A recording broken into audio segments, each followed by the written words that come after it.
अस्सलाम वालेकुम, आप देख रहे हैं इनसाइड पाकिस्तान। मैं हूं मोहम्मद ज़फ़ीर। जीपीए कम्प्लेक्स ग्वादर पर हमला सिक्योरिटी फोर्सेस ने नाकाम बना दिया, तमाम 8 दहशतगर्द हलाक। इसके अलावा वज़ीरिस्तान में भी कार्रवाई की गई, वहाँ पे भी दहशतगर्दों को ठिकाने लगाया गया। एक बार फिर हमारी ये जो सरहद है 2600 किलोमीटर की, उसके ऊपर दहशतगर्दी सर उठा रही है और इसके ख़िलाफ़ पाकिस्तान के जो जितनी भी फोर्सेस हैं वो नबरज़मा हैं, हमेशा इन सरहदों का वो तहफ़्फ़ुज़ करते हैं और ये जो अटैक था इसको भी नाकाम बनाया। इस वक्त पाक फ़ौज के साथ खड़ा होने की ज़रूरत है और पूरी कौम उनके साथ है। और इस तरह की जो कार्रवाइयाँ हैं हम पिछले कई दिनों से देख रहे हैं कि स्पॉट की जा रही हैं और जो नेटवर्क है उसको भी आलमोस्ट चूँकि उसको ख़त्म किया जा चुका है, लेकिन जो जो कुछ एरियाज़ हैं वहाँ पे वो अपनी इस तरह की एक्टिविटीज़ करने की कोशिश करते हैं ताकि एक डी ट्रैक किया जा सके और पाकिस्तान में जो अमन अमान है उसको नुकसान पहुँचाया जा सके, लेकिन उसके खिलाफ सीसा पिलाई हुई दीवार साबित होती है हमारे फोर्सेस। पॉलिटिकली अगर हम बात करें तो इस वक्त चूँकि हालिया इलेक्शंस के बाद अब नई कैबिनेट बनी है, नई हुकूमत है, चीज़ों को थोड़ा सा सिंक होने में टाइम लगेगा, लेकिन उसके बावजूद पूरी कौम जो है वो जब दहशतगर्दी की बात होती है तो उसके खिलाफ हमेशा कुर्बानियाँ दी हैं और साथ खड़ी है अपने फोर्सेस के भी। प्राइम मिनिस्टर कहते हैं सरहद पार से होने वाली दहशतगर्दी बर्दाश्त नहीं कर सकती। इससे पहले भी इस तरह के वाक़यात हुए और उसका मुँह तोड़ जवाब दिया गया। आइंदा भी अगर कोई दुश्मन जो है वो मैली आंख से देखेगा तो उसको इसी तरह जवाब दिया जाएगा। ये एक बड़ा अलमिया है पाकिस्तान, चूँकि माशी तौर पे तो बड़े चैलेंजेस से गुजर रहा है और साथ ही साथ जब हम सरहद की बात करते हैं, इस तरह की एक्टिविटीज़ की बात करते हैं तो वो एक और ज़्यादा प्रेशर बिल्ड होता है। और इसके ऊपर वज़ीर दाखिला भी कह चुके कि चाहे इंटरनल इश्यूज़ हों या एक्सटर्नल्स हों, किसी भी दहशतगर्द तंजीम को कोई माफ़ी नहीं मिलेगी। दूसरी तरफ IMF प्रोग्राम है और चूँकि महंगाई बहुत बढ़ती जा रही है, बड़ा मुश्किल है। चौथा 4 साला तवील मुद्दती प्रोग्राम की बात कर रही है मौजूदा हुकूमत और कोशिश की जा रही है ये पाकिस्तान का 24वां IMF प्रोग्राम होगा और कैसे इकॉनमी मैनेज होगी चीज़ें और आवाम को कैसे रिलीफ मिलेगा, क्योंकि महंगाई तो खैर बहुत ज़्यादा है। 12 करोड़ से ज़ायद लोग जो हैं वो गुर्बत की लकीर से नीचे ज़िंदगी गुजार रहे हैं, तकरीबन निस्फ आबादी हमारी पाकिस्तान की। तो ये प्रेशर मौजूदा हुकूमत पे माजी में भी रहा, माजी की हुकूमतों पे, और इस हुकूमत पे भी ये प्रेशर ज़्यादा बढ़ता जा रहा है और इसको ये रिलीफ देने के लिए पूरी कौम का इकट्ठा होना बहुत ज़रूरी है और तमाम पॉलिटिकल स्टेक होल्डर्स का ख़ास तौर पे। और इमरान खान की जो स्टेटमेंट आज आई है वो कहते हैं कि IMF प्रोग्राम से महंगाई का तूफ़ान आएगा, हुकूमत 6 माह से ज़्यादा नहीं चलेगी। दूसरी तरफ साइफर के ज़रिए अमरीकी साजिश का इमरान खान का इल्ज़ाम सरासर झूठ है। डोनाल्ड लोग ने अमरीकी ऐवान नुमाइंदगान की कमेटी में बयान दिया और धांधली के हवाले से उन्होंने कहा कि तहकीकात होनी चाहिए अगर मुदाखलत हुई। इस पर मज़ीद बात करेंगे। मैं ज्वाइन किया जनाब सदीकुल फारूक साहब ने, सीनियर सियासतदान है, सीनियर रहनुमा है मुस्लिम लीग नून के। सदीकुल फारूक साहब खुश आमदीद कहते हैं आपको प्रोग्राम में। जनाब मोहम्मद रफीक साहब बहुत शुक्रिया। सबसे पहले तो ये बताइएगा, मैं चाह रहा हूँ कि गवादर के वाले से बात कर लें, फिर हम पॉलिटिकली चीज़ों पे आएंगे। सिक्योरिटी फोर्सेस ने हमला जो वहाँ पे GPA कॉम्प्लेक्स के ऊपर हुआ उसको नाकाम बनाया। वज़ीरिस्तान में भी आज एक अटैक था हुआ, उसको भी नाकाम बनाया ऑपरेशन। ओवरऑल अगर हम देखें तो दहशतगर्दी वैसे तो किला कमा किया जा चुका है, कुछ ऐसे ऐसे एरियाज़ हैं जहाँ पे इस तरह की एक्टिविटीज़ हो रही हैं, कुछ रेड स्पॉट्स हैं। ओवरऑल अगर हम देखें तो सूरत बहुत बेहतर है, लेकिन आज की इस कार्रवाई को आप किस तरह देखते हैं? और ज़ाहिर पाकिस्तान जैसे ही थोड़ा सा बेहतरी की तरफ जाने की कोशिश करता है तो इस तरह के जो फैक्टर्स हैं, इस तरह के जो नॉन स्टेट पिलर्स हैं, वो एक्टिविटीज़ इस तरह की करते हैं ताकि रियासत को नुकसान पहुँचाया जा सके। मुश्किल होता है, ज़ाहिर है माशी तौर पे हम पहले ही चैलेंजेस का शिकार हैं और साथ ही साथ इस तरह के जो वाक़यात होते हैं, फिर गवादर आपको पता ही है, CPAC अभी चूँकि उसके वाले से कुछ दिन पहले ही एक नए अज़्म के साथ और दूसरे मरहले का आगाज़ किया गया, उसके ऊपर बात हुई। तो इस अटैक को या इस दहशतगर्दी को आप किस तरह देखते हैं? बिस्मिल्लाहिर्रहमानिर्रहीम। जनाब, ये अटैक एक ख़तरनाक चीज़ है और मैं ये समझता हूँ कि पाकिस्तान को मजीद सीरियस होना पड़ेगा और अपने तमाम दोस्तों को एतमाद में लेना होगा। इस हवाले से, सिर्फ इस हवाले से डिप्लोमेटिक ऑफेंसिव लॉन्च करने की जरूरत है। चीन, रूस, अमेरिका, सऊदी अरब, तुर्की, ईरान, ये सारे मुल्क, ये सब मुल्कों को एतमाद में लेके और अफगानिस्तान को भी समझाना होगा। आज ये इंडिया की तरफ से कुछ न कुछ हो रहा है और कुछ नहीं हो रहा, बहुत कुछ हो रहा। इसलिए मैं पहले तो ये समझता हूँ कि एक तरफ सफारतकारी का महाज जो है ठीक, उस पर पूरी तवज्जो मबजूल करने की जरूरत है।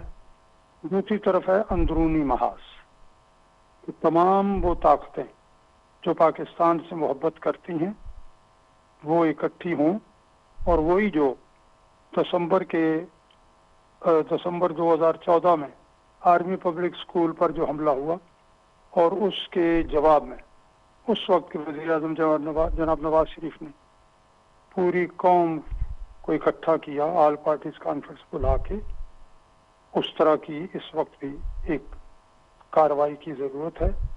और तीसरी बहुत ज्यादा जरूरत इस बात की है कि हमारी जो इंटेलिजेंस है जी, उसको और ज्यादा हम बूस्ट करें, बीफ अप करें, और जो वसाइल हमारे पास नहीं है इस वक्त, अगर सैटेलाइट इंटेलिजेंस में कोई कमी है तो हमारे जिन दोस्तों के पास ये सहूलतें मौजूद हैं, हम उनसे बहरहाल ये सहूलतें हासिल करने की कोशिश करें।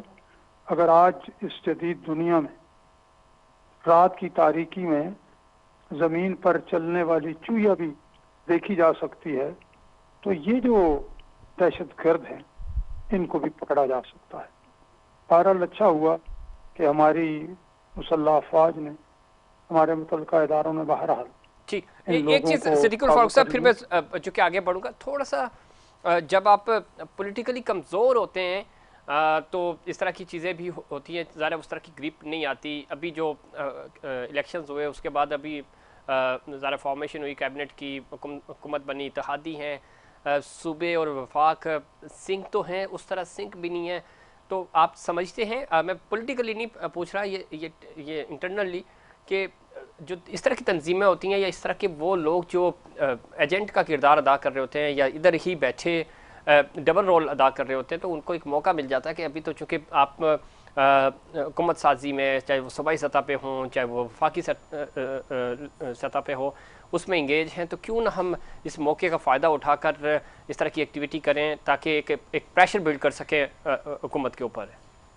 देखिए, बड़े ईमानदाराना तरीके से जायजा ले लें जी, कि अगर कुछ लोग पाकिस्तान के मफादात को सामने रखे जो अब नहीं रख रहे, अब भी ये कहते हैं कि जी 6 महीने ये हुकूमत चलेगी या नहीं चलेगी। आप लोगों ने 4.25 साल में क्या तीर मारे, और जिन लोगों ने इनको लॉन्च किया 2013 के इलेक्शनों के बाद, 14 में धरने और सारा कुछ करके पाकिस्तानी मईशत को बर्बाद किया, 17 में नवाज शरीफ को हटा के पाकिस्तानी मईशत को मजीद बर्बाद किया, उस वक्त की मईशत को देख लें। तो मैं ये कहता हूं कि एक तो वो लोग जो इस वक्त भी कभी जनाब जाके IMF के सामने मुजाहरा करते हैं, कभी उसको खत लिखते हैं, कभी वो कुछ कहते हैं, कभी कहते हैं इससे बेहतर है पाकिस्तान पर एटम बम मार दिया जाए, तो उनके लिए तो ये जो कुछ हो रहा है ये मामूली बात है। लिहाजा हमें इसका भी नोटिस लेना होगा। इसलिए मैंने अंदरूनी महाज पे ये कहा था कि एक ऑल पार्टीज कॉन्फ्रेंस बुलाई जाए, लेकिन अगर कोई नहीं बैठना चाहता, नहीं आना चाहता, ठीक, अगर उसने जराइम किए हुए हैं मोहम्मद जफीर साहब, जी, अब अगर 190 मिलियन पाउंड का सामने, आंखों के सामने, यानी अंधे को भी पता है कि ये चोरी हुई है, और उसमें वो ये कहें सीना दोरी से काम लेके नहीं हमने कुछ नहीं किया, तो फिर ये तो नाकाबिले माफी ये है। बात ठीक आप कह रहे हैं। और जो इश्यूज हैं, अगर हम इस डिबेट ज़्यादा दूसरी तरफ चली जाएगी, लेकिन हमारे यहाँ जहाँ इस तरह के केसेस का ताल्लुक है, वो माजी में आपके ऊपर पाकिस्तान पीपल्स पार्टी, खुद PTI, पॉलिटिकल पार्टीज़ के ऊपर बनते रहे, लेकिन ना तो सज़ाएं हुई और ना ही कोई अब हमें उस तरह का इंसाफ नज़र आया, जिसकी वजह से इशू ये बनता है कि बाद में यही चीज़ें बैक बाउंस कर जाती हैं, वो इल्ज़ाम ही रहता है। 11 साल आसिफ अली जरदारी साहब ने जेल में गुजारी, लेकिन वो हीरो बन के कोई चीज़ साबित नहीं हो सकी। अब उसमें अगर कोई जेन्युइन केस था भी तो वो भी कारपेट के नीचे चला गया, और अगर कोई इल्ज़ाम था तो वो ज़ाहिर इल्ज़ाम ही रहा। तो ये इंसाफ का तो हमारे यहाँ एक इशू है, जिसकी वजह से इदारे फिर कंट्रोवर्शियल हो जाते हैं। आगे बढ़ते हैं। IMF के साथ अब ज़ाहिर है मौजूदा हुकूमत ने जाना है, तवील मुद्दती प्रोग्राम लेने की कोशिश की जा रही है। बहुत सारी चीज़ों के ऊपर इस वक्त IMF राज़ी हो गया, लेकिन शराइत अभी भी सख्त हैं। मामला उन्होंने अपने एग्जीक्यूटिव बोर्ड में रखा है। गो के फंड्स तो मिल जाएंगे, अब इससे रिकवरी करके फंड्स मिल जाएं, हम 24वें प्रोग्राम के बाद फिर 25वें में चले जाएं। हल क्या है सदीक उल फारूक साहब, कैसे हम अपनी ग्रोथ बढ़ा सकें ताकि ये जो प्रोग्राम है ये आखिरी प्रोग्राम साबित हो, उसके बाद हम इसमें से बाहर आ जाएं। माजी में भी आए, हम IMF से छुटकारा हासिल कर चुके हैं। हर माकूल आदमी जानता है। जी जी बिल्कुल आपने ठीक कहा कि IMF से किस्त भी मिल जाएगी, लेकिन इसकी जो शराइत हैं उसके नतीजे में पाकिस्तान में महंगाई बड़ी शदीद आएगी। हमारी जो कॉस्ट ऑफ प्रोडक्शन है वो बढ़ेगी, हम कंपटीशन में से निकल जाएंगी, हमारी बरामदात मुतासर होंगी, और पता नहीं क्या कुछ होता है। इसका हल तो यही है कि मुस्तकिल और ठोस पॉलिसियां बने और आइन और कानून की हुक्मरानी हो। किसी तरह भी कोई भी अपना जाती एजेंडा लेकर न चले, और चलें आप अगर इसमें एस्टेब्लिशमेंट और सारे मिलके इस चीज की कुछ जमानत देते हैं और आगे बढ़ते हैं, तो वह तरीका यही है कि हम सरमायाकारी बढ़ाएं, यानी सरमायाकारों को तहफ़्फ़ुज़ दें, सनतकारों को तहफ़्फ़ुज़ दें, ताजरों को तहफ़्फ़ुज़ दें, एग्रीकल्चर की तरफ बढ़ें, IT सेक्टर में आगे बढ़ें, और ये सारे काम इनमें नारे, खोखले नारे ना हों, ठोस बुनियादों पर, तो पाकिस्तान बहुत आगे जा सकता है। लेकिन अगर महज नारे और एक दूसरे की टांगें खींचते रहे फिर तो बड़ा मुश्किल है। ठीक।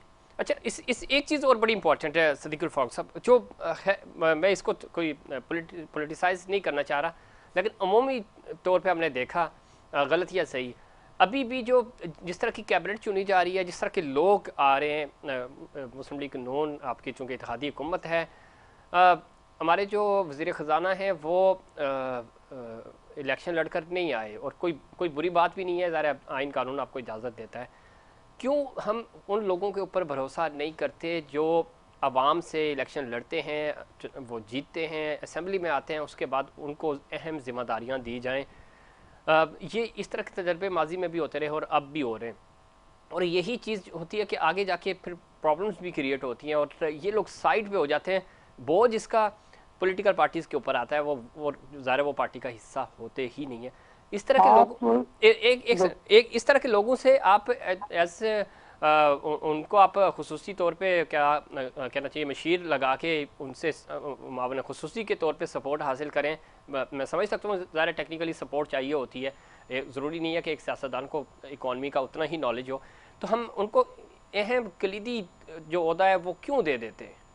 रशीद साहब, आप जानते हैं इस वक्त भी सऊदी अरब में मामलात हमारे आर्मी चीफ कर रहे हैं जी, ठीक है, और बहुत से मामलात अमेरिका के साथ होते हैं, या और कुछ वहाँ एस्टेब्लिशमेंट के सरवर आ जाते हैं, आर्मी के सरवर आ जाते हैं। काबीना में नुमाइंदगी किस किस की है वो सब जानते हैं। क्या शहबाज शरीफ साहब आल नाल हैं? क्या ये जो हुकूमत है ये सारे फैसले जो सियासी लोग हैं वो कर रहे हैं?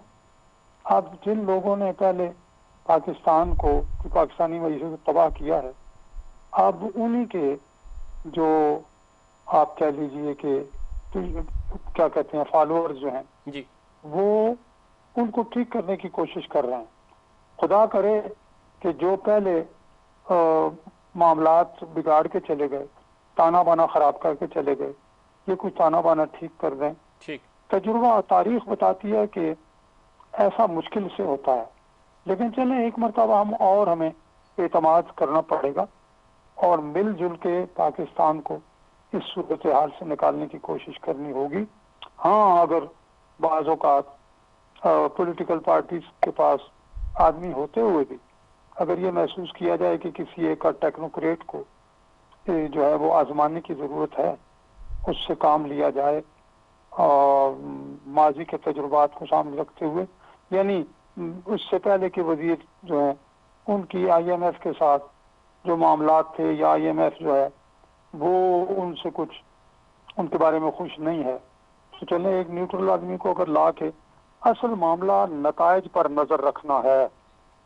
और जो हमारे दोस्त ये कोशिशें भी कर रहे हैं जी, जो हमारे यानी पाकिस्तान के अंदर से, और जो और हमारे दोस्त बाहर बैठे हुए बहुत अच्छे अच्छे दोस्त हैं और वो भी उन पर ज्यादा एतमाद कर रहे हैं, तो खुदा करे ये एतमाद पर पूरा उतरें। लेकिन ये अगर तजुर्बा इस दफा खुदा न खास्ता नाकाम होता है तो फिर ये आखिरी तजुर्बा होना चाहिए, इसके बाद ये तजुर्बा नहीं मजीद तजर्बे नहीं होने चाहिए। बिल्कुल ठीक है आपने। और basically just reference Rana Sanaullah साहब इलेक्शन हार गए पॉलिटिकली, तो उनको भी कैबिनेट में लाने की बात की गई तो उन्होंने मना किया कि मैं नहीं आऊँगा, क्योंकि अवाम ने मुझे मैंडेट उस तरह नहीं दिया, तो मैं नहीं चाहता कि मैं कोई स्पेशल कार्ड के ज़रिए एंट्री मारूँ कैबिनेट के अंदर।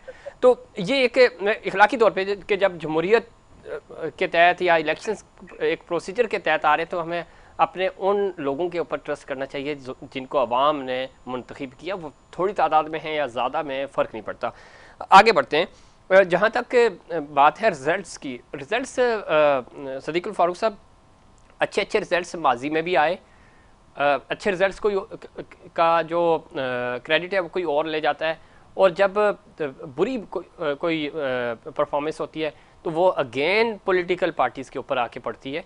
तो वहाँ पे फिर आप डिफाइन नहीं कर पाते। वहाँ जब आप पीछे मुड़ के देखते हैं तो आपको उस वक्त अंदाज़ा होता है कि हमने कितना बड़ा गलत फ़ैसला किया। तो ये भी वक्त नहीं है कि हम स्टैंड लें अपने लिए कि आपका ये राइट है, जिस तरह आप कह भी रहे थे प्राइम मिनिस्टर के पास तो इख्तियारात ही नहीं है।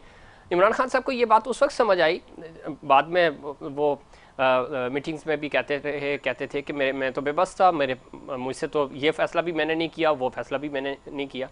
बट वो ज़ाहिर है जब आप उस चेयर के ऊपर होते हैं उस वक्त तो आपने डिसीजन नहीं लिया, जब आपके पास से इक़्तिदार चला गया उसके बाद आप बता रहे हैं कि मैं तो बिल्कुल ही बेबस था, मुझे तो पता ही नहीं चलता था, बनी बनाई समरी आ जाती थी, हमें साइन भी करनी पड़ जाती थी। तो चुप रहते ना, बढ़ चढ़ कर सपोर्ट करते थे, कहते थे इससे बेहतर कोई बंदा ही नहीं है, ये जमहूरियत को सपोर्ट कर रहा है, ये हम एक पेज पर हैं। यहाँ तक तो वो गए कि अदलिया उस वक्त तो वो रोमांस अच्छा लगता है ना। हाँ जी, मैंने कहा उस वक्त वो रोमांस अच्छा लगता है ना। हाँ, ये सारे तीनों हम एक पेज पे हैं, बड़े अच्छे फैसले कर रहे हैं। मैं एक बात यहाँ सियासी कारकुन होने की हैसियत से जी और जो आदमी फितरत और सियासी और जो ताकतें होती हैं उन पर यकीन रखता है और उसने देखा हुआ उन्हें, मैं एक पेशगोई करना चाहता हूँ कि 77 ईयर्स 77 साल गुजर गए हैं इस कश्मकश में कि एस्टेब्लिशमेंट ने पाकिस्तान में सियासी लोगों को चलने नहीं दिया, और उसका नतीजा जो है सबके सामने है। पाकिस्तान चलें, 71 को छोड़ें, आगे आए, फिर अब इस सूरत हाल को ले लें कि इस वक्त मईशत कहाँ है। मैं ये समझता हूँ कि अगर इस वक्त संभाल लिया गया तो ठीक है, वरना आज ये 5-7 साल 8 साल से ज्यादा ये काम नहीं चलेगा। फिर वही अवामी इनकलाब जो है वो बर्पा होगा। ठीक, मैं इस बात से डरता हूँ कि उसमें कोई ज्यादा खून खराबा ना हो, लिहाजा खून खराबे से बचने के लिए जी सब लोगों को, सब इदारों को अपने मामला दुरुस्त कर अपने डोमेन में रहते हुए आगे बढ़ना चाहिए। बहुत शुक्रिया सदीकुल फारूक साहब के वक्त देने के लिए। नाज़रीन, वक्त हुआ एक ब्रेक से वापस आएंगे तो IMF के हवाले से भी बात करेंगे और ख़ासतौर पर दहशतगर्दी का जो ये अंसर है बढ़ता जा रहा है, इसके ऊपर भी बात करेंगे, लेकिन उससे पहले कमर्शियल ब्रेक।